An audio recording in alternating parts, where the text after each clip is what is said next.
On Earth, there was a man named Yoshi that lived in Japan.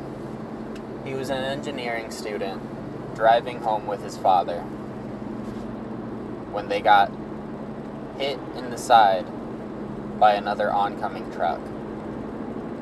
Yoshi's father died in the accident, but Yoshi lived on, although hospitalized in a coma. Yoshi stayed in this coma for a long time, multiple years. During that time, his mother and 2 siblings would often visit him. And there was no sensation or feedback from him during this coma. Doctors and nurses couldn't tell if he were aware or simply alive. So as a precaution, they left the TV on for him at all times to keep his mind from becoming too static. And his family tried to talk to him whenever they could. Over time, though, they got increasingly more frustrated, more burnt out, until only the mother was visiting. And even she was starting to complain openly in front of her son. She had no idea that he could hear any of this or process the grief that they were all going through.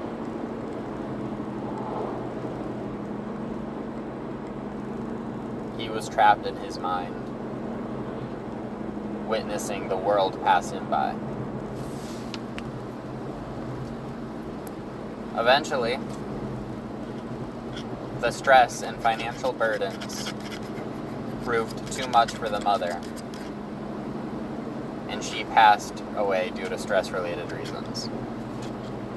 This left Yoshi only to the care of his 2 younger siblings and the hospital staff. His younger sister never really knew him, and his younger brother, after all this time, saw him as the reason that their mother died. So it wasn't surprising to the medical staff when Yoshi's younger brother suggested pulling the plug and letting him go.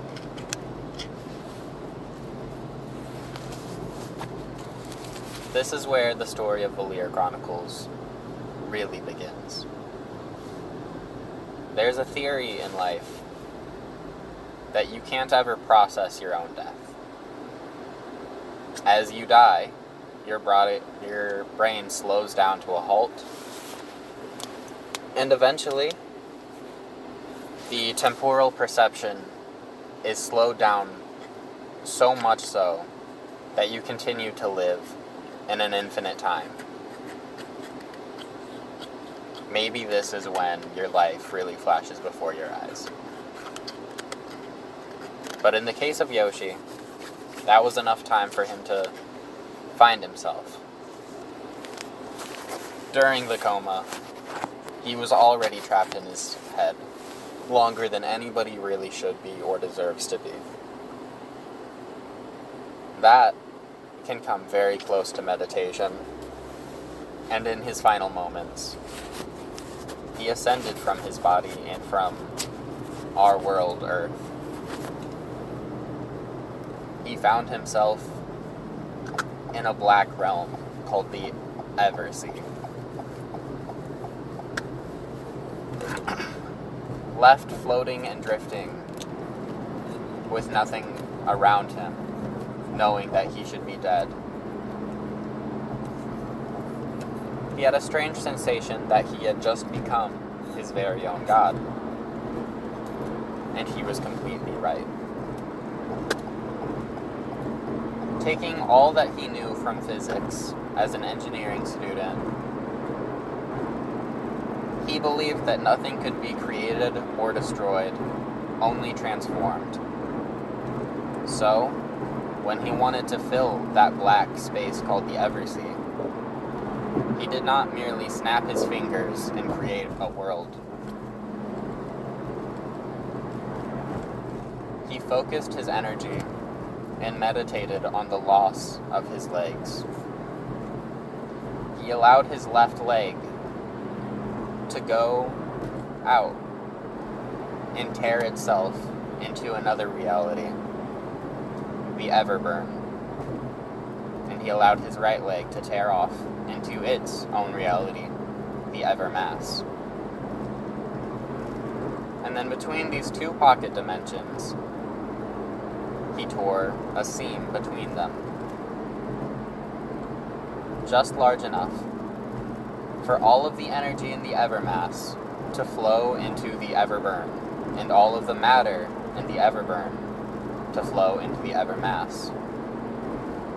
He allowed his legs to be destroyed into pure energy and pure matter, and through the seam between them, flow between one another and become a source of fuel.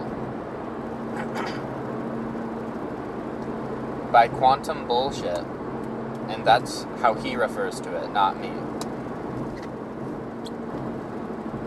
He allowed the energy of the Evermass, the energy of the Everburn to fuel the expanse and growth of the matter in the Evermass, and the matter in the Evermass to fuel and burn into energy for the Everburn.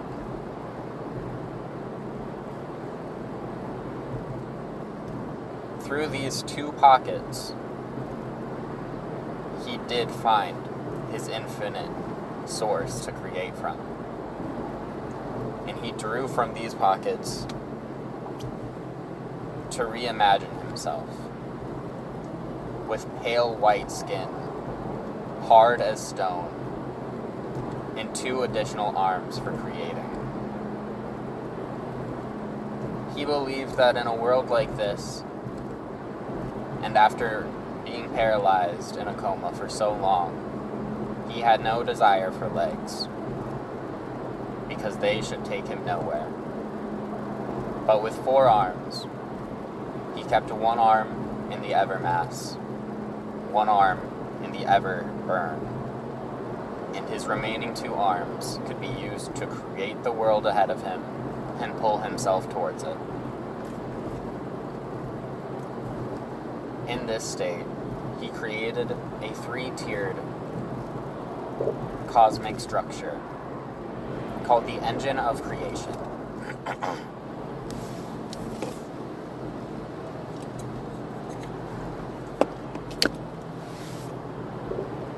On each of the tiers of the engine of creation, Yoshi implanted 139 planes, totaling for 417 potential worlds in the engine of creation, the Ever-Sea where he resided, the Everburn, and the Evermass. Collectively, 420 spaces for him to exist within, beyond Earth. I guess you could say Yoshi had a little bit of a sense of humor.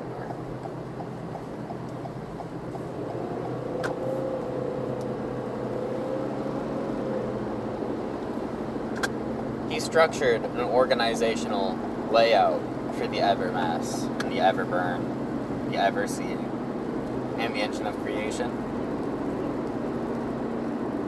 All of the Everworlds he considered to be his holy trinity of creation, and his engine of creation would have numbered realities. He organized them from the first tier being labeled as 0, the second tier labeled as 1, and the third tier labeled as 2. Then he added a dash and numbered them 1 through 139. These tiers rotated independently from one another, and worlds that lined up vertically could sometimes have slippage, where ideas and concepts could ripple down and through. And he did this just to take some sort of random chance into the equation. He wanted to see what he could create and what could emerge on its own from this, almost as a grand experiment. And he believed, with as lonely as he had been for much of his life, he transcended to a state of godhood. And he did not want to be able to create another god like him. He wanted a god like him to emerge from this system. So he gave his powers to select few individuals